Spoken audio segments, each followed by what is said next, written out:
Hey guys, how's it going? My name is still Blackblade and welcome back to vlog number 2 of our Shadow Ice Trap build. Now, when it comes to the Ascendancy class that we're going to be choosing, you can either choose the Assassin or the Saboteur or the Saboteur, however you mention that, because I've seen some builds which concentrate on the critical on the crit build part of the build, but then most of the skills related to the trap build will be in this ascendancy class. So yeah. With that said, we will be choosing the blinding assault, the chain reaction, and then of course the bomb specialist. Now with the bomb specialist, this build will not entirely revolve around using any mines at all. But then yeah, if you wanna take advantage of that 4% increased AOE when we for every mine that you guys have, you can that's actually entirely optional. But for me, I don't really like pressing too many buttons. So yeah, I'm only going to be concentrating the build on Ice Trap, and the Whirling Blades will be getting away out of tight situation skill. Finally, we have the chain reaction over here. The 40% increased cooldown recovery will be very, very helpful for us to constantly throw in our traps. And finally, the blinding assault will be our sort of a defensive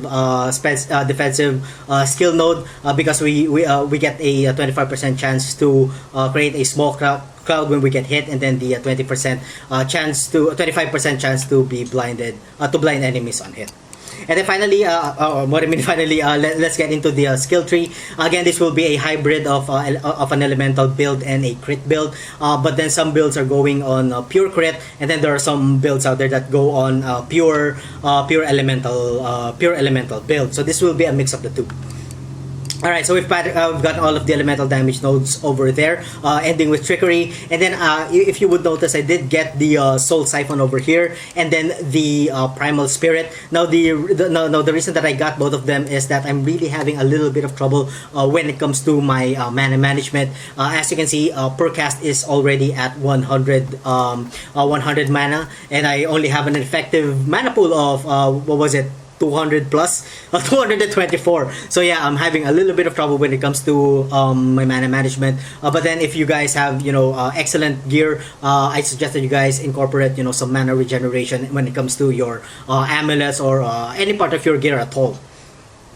Of course, we've got the blood siphon over there, the assassination over here for the crit chance and multiplier. Of course, the elemental focus, the cold heart calculation, the saboteur again for increasing our trap damage, written in blood, the doom cast to further increase the critical strike chance and the multiplier of our trap, and then of course the hasty reconstruction to get that sweet 20% increased cooldown recovery from all of our traps. And then we went down over here to take some life, and then energy skill nodes ending with melding. We went up over here to take the blast cascade for the crit chance again, and then to get that 50% chance to gain a power charge when the trap is triggered by the enemy. Finally, the heart and soul over here to passing through life and then mana nodes. In further levels, I am actually thinking about getting the blast radius. Either that, or if I can't fix my mana problem, I'm probably going to get some more mana and mana regeneration nodes over here. And then of course we went down to get the nullification, the blood drinker, and then the high explosives and the clever construction again, because these are trap related skill nodes. Again, the expenditious munitions. This will be again an evasion type of build. Of course, we've gotten the acrobatics improvement over here, and then the face acrobatics. We've gotten the survivalist to further increase our cold resistance and give us an additional 8 to all of our elemental resistances. The Heartseeker. Now for the sockets, you can choose with life and resist. Of course, what's going to be optimal is to have any sort of attributes related to trap damage or trap throwing speed will be awesome. Increases in critical strike chance and multiplier will also be good. the herbalism over here for some life, and then we went over here to finally take the master trapper to increase our trap damage, and then finally we've gotten the finesse over here, some evasion life nodes, again the primal spirit and the heart of the oak. Now the primal spirit and then the soul siphon is not really necessary. If you can get some really good mana regeneration in your gear, go ahead and do that as well. So the build is at our current level is at level 86. Now I really want to increase my life. My life is only at 4.1k by going over here to finally take the thick skin, passing through all of the life nodes over here. By the time that I get thick skin, the life would probably be at around 4.4k or 4.5k, which will already be will already be on the minimum life requirement. Alright, so let's get into our gear. The notable uniques that we're going to be using is the Divinarius, the Carcass Jack, and then the Maligar's Virtuosity, finally the Rat's Nest. Now you can double wield or dual wield the Divinarius if you want to get an additional 10% to your AOE. But then for me, I decided to get a rare with a huge increase in spell damage, increase in critical strike chance, and critical strike chance for spells, and global critical strike, excuse me, multipliers, and then of course for the belt, any belt will do, just as long as you can max out your life and your resistances. What I should say is max out your resistances, and get a high life. Again, the boots, nothing special, just life and then resist. Life and then resist for our 2 rings, and then the amulet will be an onyx amulet, just to be able to reach all of the requirements when it comes to, or meet the requirements when it comes to our gems. Now, what's going to be connected to our ice trap? That's going to be connected to increased area of effect, increased critical strikes, cold penetration, cluster traps, and then the controlled destruction. Now, the increased AOE is just my personal touch. I really enjoy a skill with a huge AOE, and yeah. But if you guys can live without it, Cock effect will also be good. If you really want to further increase the overall DPS of your cluster traps. And then finally, the typical combination of Molten Shell, increased duration, CWDT, and then Immortal Call. This is entirely optional. If you guys want to replace this with something else that you've been dying to use on certain builds, go ahead and use them.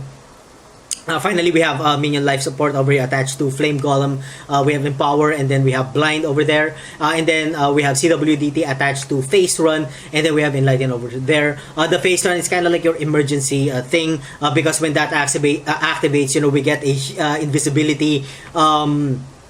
And then we get a huge speed boost, so that we can get away from the crowd, or we could just use the whirling blades away from it. It's going to be a defensive sort of use. And then of course we have whirling blades with attached to Val's summoned skeletons and faster attacks. The Val summoned skeletons again will help when it comes to hard hitting maps. They will be hard hitting mobs. They will be basically going to be our meat shield. And then finally, we have Blasphemy. For Aura, we are going to be using Enfeeble.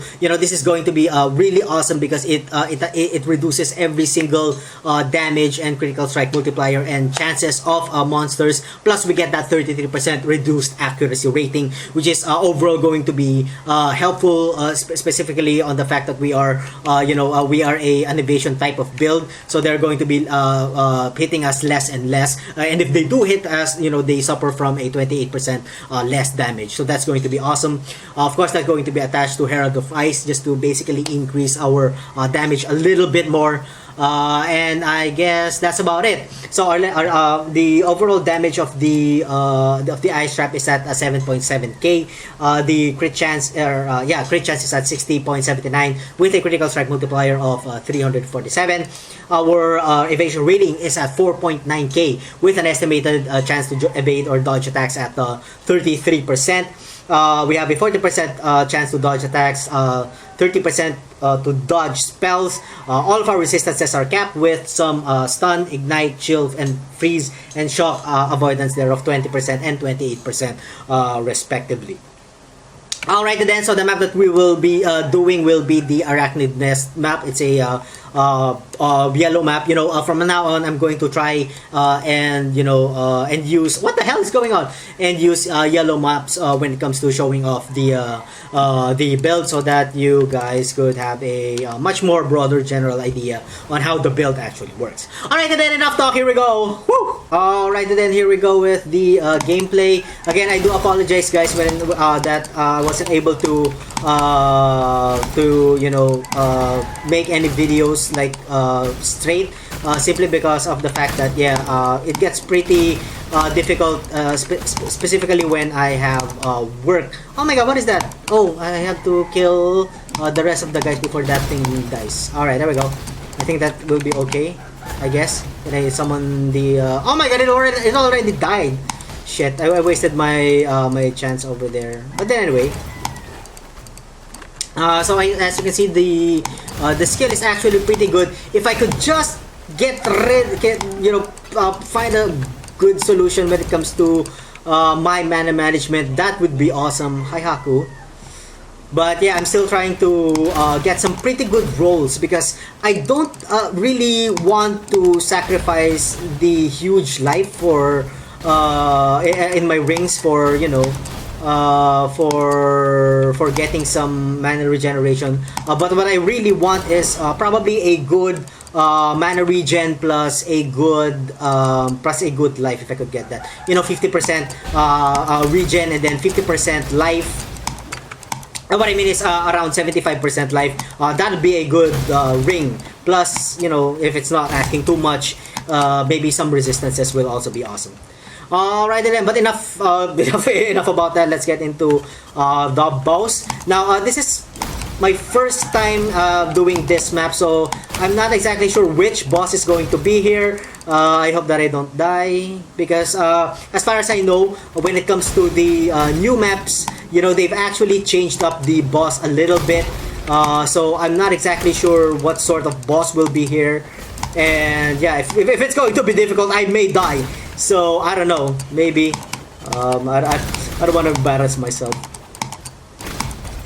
Oh god, it's so difficult to recast the trap without using my the, what do you call this? Without using the flask. It's just so difficult. But I'm gonna just try. I'm gonna try to find, what do you call this? I'm gonna try to find a way. If you guys have any suggestions, I'm really open. Write down your suggestions in the comment section down below, so that I could probably make some modifications specifically on the build. I mean, just look at that. It's so hard to basically cast. I mean, I don't really want to sacrifice. Alright, so I guess this is the boss. Again, I don't want to sacrifice the life and the resistances that I get from the rings. Alright, then here we go. What exactly is the boss over here? I'm going in blind here, so if this guy is going to be doing a huge amount of a huge amount of is that the boss, or I have to wait? A huge amount of chaos damage, then I'm going to die. Oh my god, yeah! Alright. Oh shit, oh no. Wait. Alright. We've got the guys over there. I pressed them at the wrong time. Jesus Christ, I need to know how to actually press them correctly. Where is he? Alright, there we go. There's the boss. Yes, alright, so the boss is dead. Hold on, let's just finish everything over here. But I didn't know that the boss here was the boss from the jungle ruins, because the boss there is actually pretty OP. But it is okay over here, I guess. But it didn't really actually kill me. Alright, so that's going to be it for this episode, guys. Again, before I end the video, let me know what you guys think about the build in the comment section down below, especially on the mana regeneration part. Please help me solve that problem. Alright, thank you all so much for watching. If you guys enjoyed the content, don't forget to like, comment, and subscribe. And as always, I'm gonna see you guys on the next part of my video. Have a good one. Bye. What's the boss here? Oh, it's this one. I don't know what it is. Oh, wait, come on, die. Alright, boss over here. So I didn't know that there were actually two bosses because it's the first time that I played this map.